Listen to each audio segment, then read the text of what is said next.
One of my favourites, John. It's a corker, isn't it? Isn't it just? Yes. How, despite the fact that Roger Ebert described it as the worst film of 1978. He's an idiot. The Medusa Touch, not just bad, not just awful, but a true disaster in the Dog of the Year, making a convincing case for the possibility that Richard Burton is not only one of the best actors of our time, but also on his bad days, one of the worst. He didn't get the gist of it. No. The first time I watched it, I was absolutely transfixed. And it's a whoddunit as well. Yeah. It's not a lot of laughs in this film, to be honest, and we will struggle to find humour, but, but working together, I'm sure we will. Yeah. My first laugh was the rating contains moderate peril. Now, I'd say it's a bit more than moderate later. Yeah. Quite a lot of peril if you're Richard Burton's parents. Indeed. Oh, yes. Yeah. Absolutely. Well, anyone that really gets the look. They could really have a go at using this in the next Paddington film, couldn't they?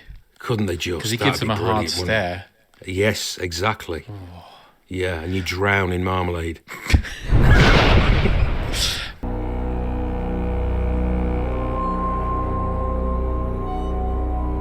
The person concerned in this film is a man called John Morlar. That's right. He was a writer. A writer, but also an ex-barrister. Yes, with a great command of... I think some of the writing on this is exceptionally written. They made the very wise decision to hand Richard Burton incredible dialogue to narrate the film with pretty much... He pretty much narrates it, doesn't he? Yes, he does. Oh, amazing. I just think some of the writing on this... I don't know what film Roger Ebert watched, but, you know... Clash of the Titans, probably. Probably. The remake. Yeah. We start at the murder. With him watching Shaw Taylor on TV. Now, there's some sort of space moon landing thing going on. Yes. But Richard Burton's beaten with a Napoleon statue in a small orchestra. He is. I think that's probably symbolic, the Napoleon. Yeah. Exile. Yes. His head is stoved in, and then the television... This is interesting. The assailant turns off the television. Yes. That comes... Which is important. Yes. But for some reason, the policeman investigating this is Monsieur Brunel from France. I think he's a cross between... Robert De Niro's in there, definitely. A bit of Ken Stott as well. He's dubbed by someone called David de Keyser, or Kaiser. There were 2 glasses laid out. One contained brandy and 1 whiskey. A martini for our guest, Alim. A pleasure. Shaken, not stirred. Well, you do surprise me, John, because it's a very good job. Yeah, I'm guessing maybe his French was probably too difficult. Too thick. Yeah. I would like to buy a hamburger. I would like to buy a hamburger. Yeah, and the Michael Byrne, who played the Nazi from Indiana Jones and the Last Crusade, is the policeman. That's right. Yeah. Michael Byrne. Now, this is the bit where when you were saying, do you think Richard Burton was in the bed, he's definitely not playing himself as the corpse, because if we see, when they're shooting the scene, he's lying down, but there's a table obscuring his head. Yeah, now, there's 2 ways of looking at that. Yeah. It was so graphic, Stoving, yeah. That you can't, it's just not, it's the rating of the film, Moderate Peril, would not allow for a gore fest. No. However, it's more likely that he had a hangover and was asleep. Yeah. Do we think he was boozed in this film? Because he did Wild Geese straight after this, and apparently for Wild Geese he made an effort to be very sober. Coincidentally, my Dog of the Year also stars Richard Burton, this time in a would-be adventure film about mercenary white soldiers in Black Africa. It's called The Wild Geese, and it was pretty foul. Why is he on this case? Does it explain it? English humour. He's on an exchange, isn't he? So I think somewhere there's a bumbling British copper in Paris who's solving a similar case. Yeah. There's a great question from he goes, did he have any girlfriends? He went, not that I'm aware of. And he went, boyfriends? He went, well, he may have been strange, but not in that way, I think. That was the 1978 take on homosexuality. He's not saying it's terrible. But not in that way, I think. It comes over as very good, because he asks about, what do you like to drink? And he goes, a drop of whiskey. Yeah. Whiskey. Because there's 2 glasses been poured, and the assailant, he needs to work out, well, what's their tipple, you know? So he... but one thing he does do, he picks the glasses up with his bare hands. Yeah, that's terrible. And I thought, that is very poor procedure. You might be good at your line of questioning, but you've no gloves. That's right. We hear a gasping and a moving from... Yes, big twist. Yeah. From what we think is the dead John Mauler. Yeah. And he's breathing. He's breathing. And then he goes to see Dr. Zonfeld, who he's seen in the diary. Thankfully, John Mauler has logged. He's done a journal. He's a journaler. He's got like Kenneth Williams-style diary. That's for... Yeah. Heather Barkley's 10 a.m. But we get a bit of a Moonraker moment here. A woman. Yes. Yeah. I don't buy the name Zonfeld. I don't know. It's a bit too like the guy in the booth on Big, who reads your fortune with a crystal ball. Yeah. Yeah, I think of him. But his like distant Arabian cousin who's not quite as accurate. Yeah. Yeah, Zonfeld. He sometimes gets it a bit wrong. But we find out that she's a psychiatrist. Moeller was her patient. That's right. And he gives her the sad news. And she goes, well, I'm assuming he'll be all right. And he goes, oh, no, he will never be all right again. Yes. Someone mentioned that this was a kind of a mashup of Omen and Carrie. Carrie being the key with... Carry on Omen. Telekinesis and Omen. But the thing is, Omen was 76. Yeah. And, you know, when these kind of like target you for the similar kind of subject material, Lee Remick did Omen in 76 and then did this in 78. And it's quite a similar, there are similar parallels. Yeah, apparently this was filmed in 77 as well. So, yeah, she must have come straight off of Omen to do this. We find out this is the template of the film going forward. We then get a series of... This is describing Maular's life in flashback. Yes, this is one of my favourite parts of the film. But then she says he had a gift for disaster. Yes, for a gift others. for disaster. And then it cuts to, this is great. So now let's see our first Omen parallel, like Mrs. Baylock. Yes. This strange nanny who appears from nowhere, who becomes, with a Rottweiler, I might add, his guardian. And Gregory Peck's like, well, hang on, you didn't come from the agency. And she's like, she's a disciple of the devil, isn't she? Yes, she is. And we cut to a mad Irish nanny who's reading biblical passages while poor John Mauler, and he's got measles, hasn't he? That's right. But it's the idea as a child of praying to the devil. Yes. I prayed to the devil. Dear Lucifer, let it burn in hellfire like you're burning me. And the nanny died. We then get a flashback to when he's a bit older and he's with his parents at the seaside. So the poor lad, I mean, despite the fact that his misdemeanors are very minor, he's just incensed with just being bullied by these parents of his, and lo and behold, by the power of telekinesis.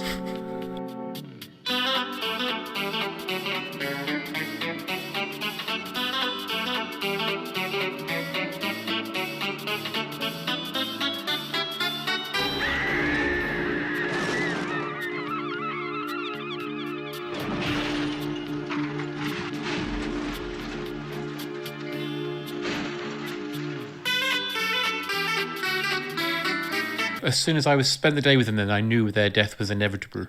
Exactly. Orphaned but happy. Decided, orphaned but happy. It was inevitable. The Gordon Jackson arrives because Inspector Brunel is there, and his opening line is, Inspector Brunel, what a pair in the... Oh, sorry, I'll do it again.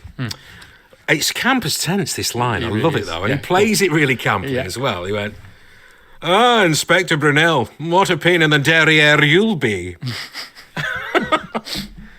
But yeah, he's just fuming that he's using up a good bed that could be, and keeping him alive when he's just, past, just what's the point? There is an extra in this who's like he's got a walk on 2 parts. Yeah. Who's a kind of like, I'll come right away kind of type. I noted his particularly poor performance, and I do wonder sometimes if he was an extra and the director went, well, just say, don't speak. And he's gone, oh, great, I've got a lot, I can make something up. And it shows really badly. It does. Yeah. So then we cut back to John's flat. Yeah. And Inspector Brunel's going through the journal, the diary, which is all important. And a scrapbook full of disasters he's taking credit for. Yes, now, this I find a bit frightening because I've always known the Jumbo flies into a high-rise. Yeah. But it's an office right high rise as well. You find out. Yeah. This was in 1978. I noticed an American submarine. Yes. Is in there, but also there's a moon. I mean, if you counted Challenger, there's this film. I mean, I've read all those cursed film books. This isn't in it, but I think me and you, John, need to put it on the map as maybe being prophetic. But when he's looking at the prince, he then looks at the journal and we see this L. Yeah, we don't know what L is. We don't know what L is. But he goes to see Zonfeld and says, "Do you know who this L is?" And then she goes, "No, I don't. I'm on my way out, actually. So I haven't got time to talk. But before I leave, he probably killed more people." And he's like, "Well, you better sit down because I want to know about that."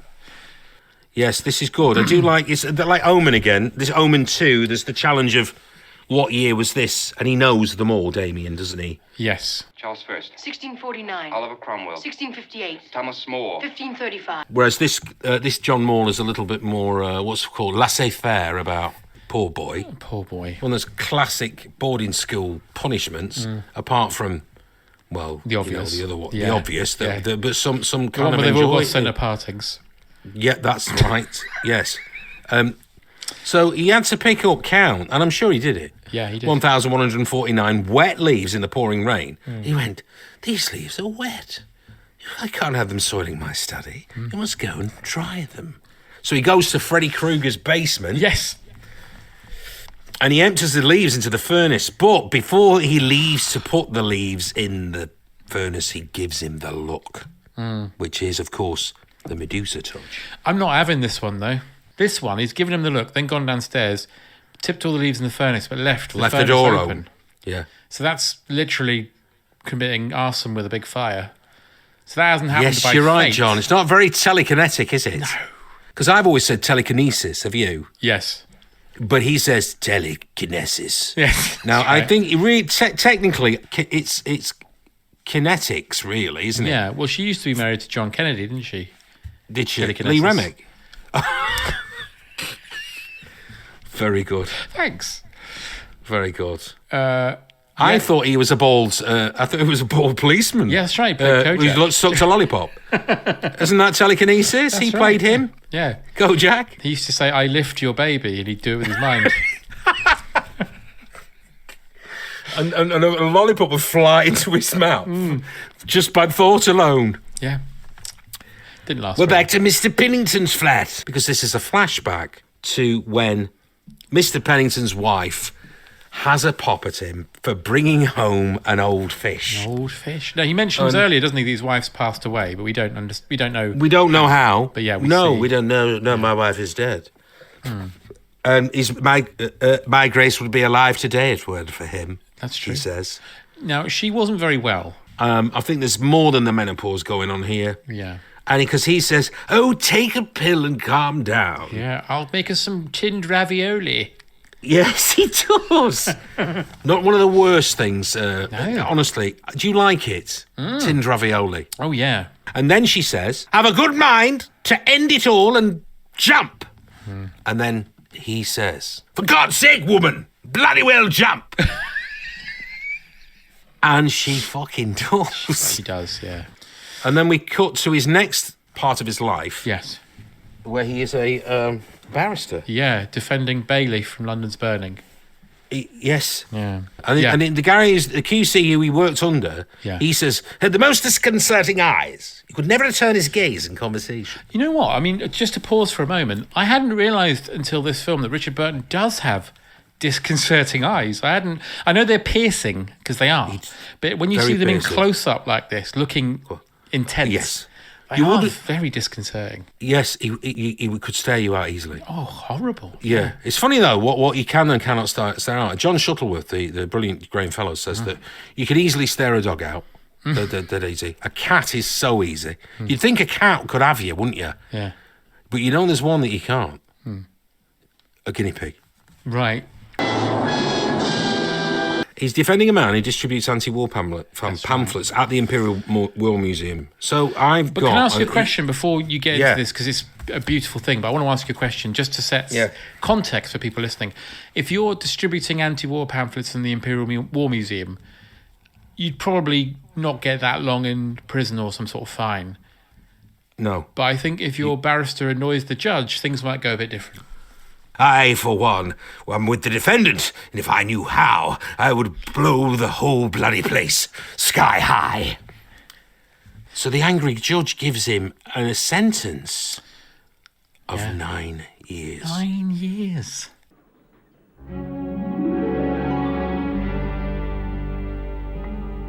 May I guess what happened next? As Molar stared at him, the judge grew pale. Exactly. On the nail. And later, something happened to him. In his chambers an hour after the trial. Died of a heart attack. Yes. John, what's going on with the next scene? Because he gets back and a ghost model thing goes... Yes, Michael Byrne, Sergeant Duff, a demon from Duff, an amazing prop, a very heavy-duty practical jokes, took a long time. This is great, this. Found footage of a telekinesis in action. Ready?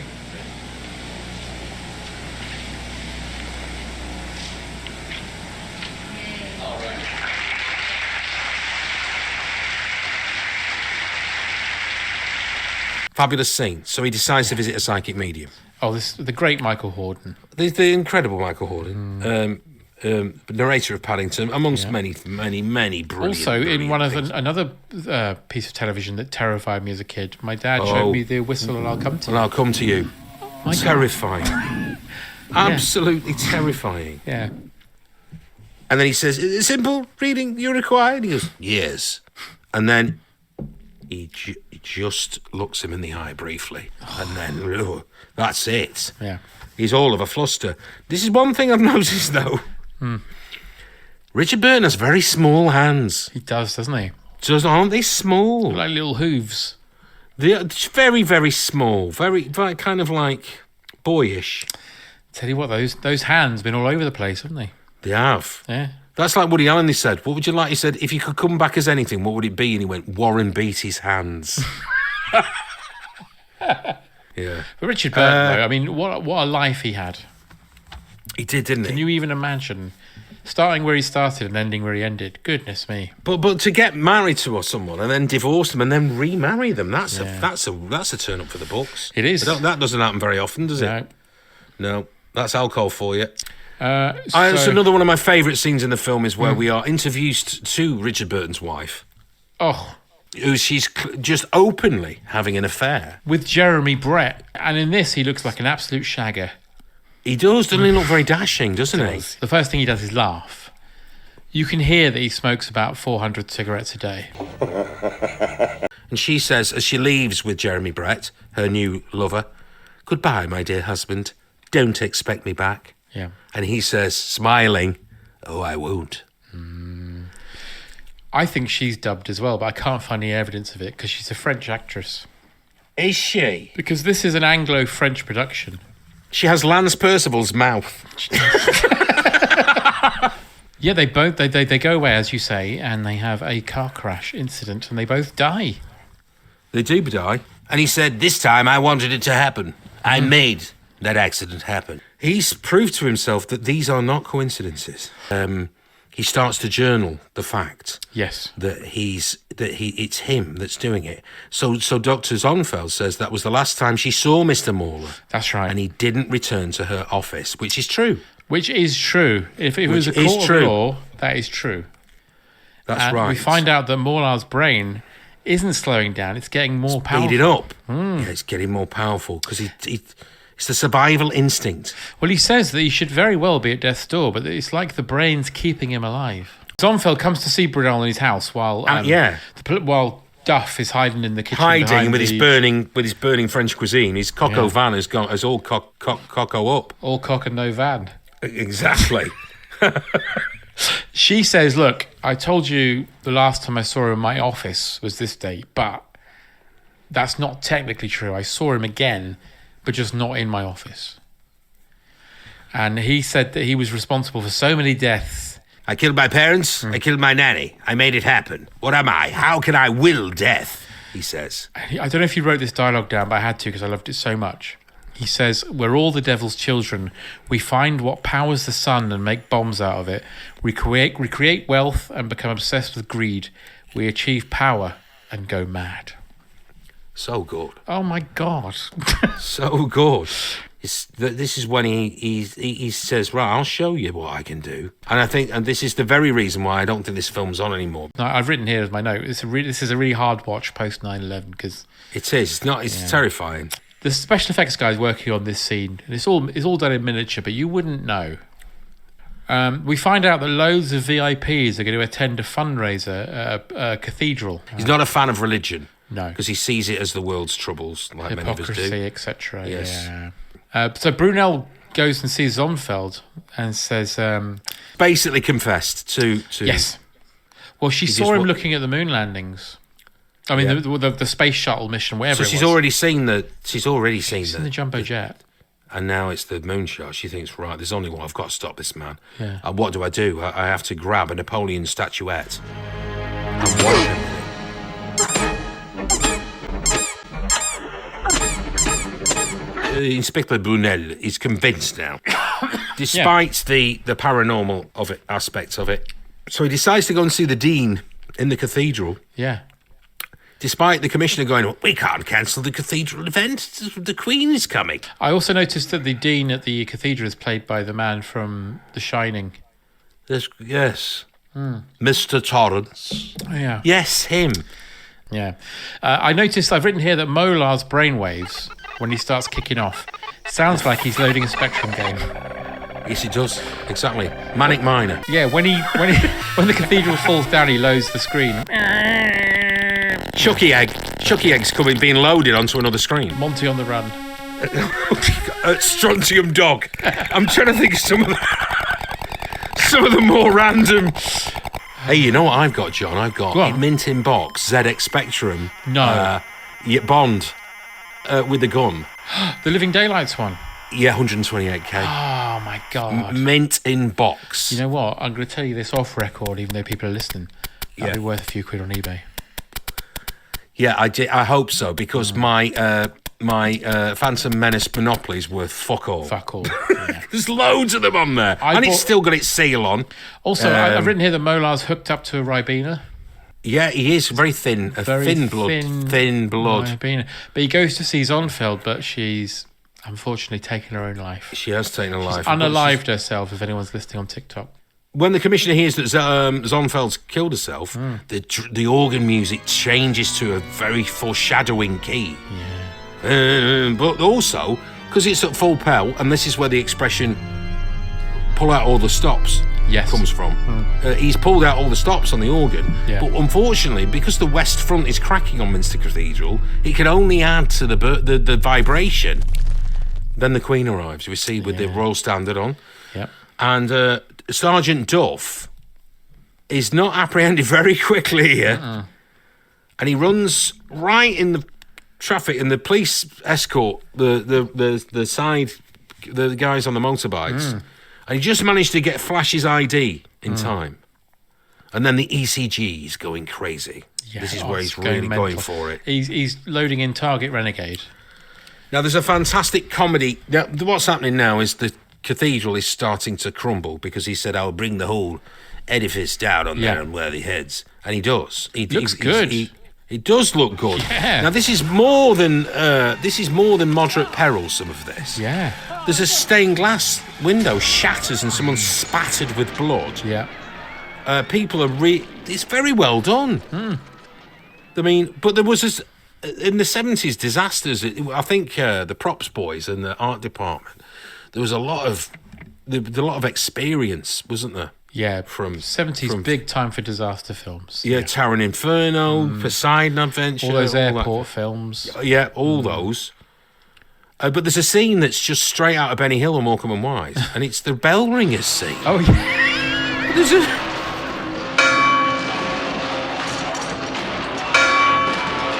even the dean who's praying, the power of prayer does not work because the dean is struck by falling masonry. Harry Andrews is killed. He doesn't make it. No. I've got that. Because there's such a sort of rush to get out that no one can get out. No, there's the trampling. That's always the thing, isn't it? That's sometimes disaster on disaster. That's right. Yeah. Yeah. Gordon Jackson, meanwhile, watches in horror as Burton's brainwaves go mad. And he's watching the telly of the news, but it's got like multiple camera angles. Yes, it's very Brian De Palma, isn't it? But so Brunel's just had enough now because he's completely, he knows exactly what's going on. So he pulls out the drip. Yeah, there's Vimto all over the sheets. Yeah.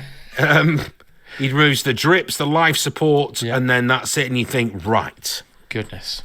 That's it, thank God. But I mean, a lot of people, a lot of innocents have died. Little altar boys crushed by statues. Yeah.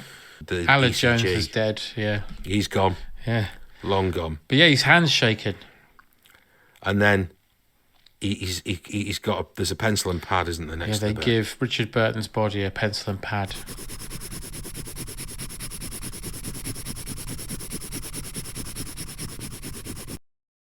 And he writes down one word. And he writes down wind scale. And which is the Sellafield, as we know. Yeah. And then the eyes open. Yeah. The Medusa eyes. He's not dead. No. And the ECG goes crazy again with the line, "I am the man with the power to create catastrophe." And it finishes. Unbelievable. But I'm sorry, Roger Ebert. It's not the worst film of 1978. Absolutely I'm sure we can find something a lot worse. What were I'm going to look up now. Films of 1978. The Swarm. The Swarm's worse than this. Is that Michael Caine? Yeah, Michael Caine and the bees. Where did all those bloody bees come from? Yeah. That one. Yeah. Yeah. There you go. So it's not the worst film at all. No, not at all.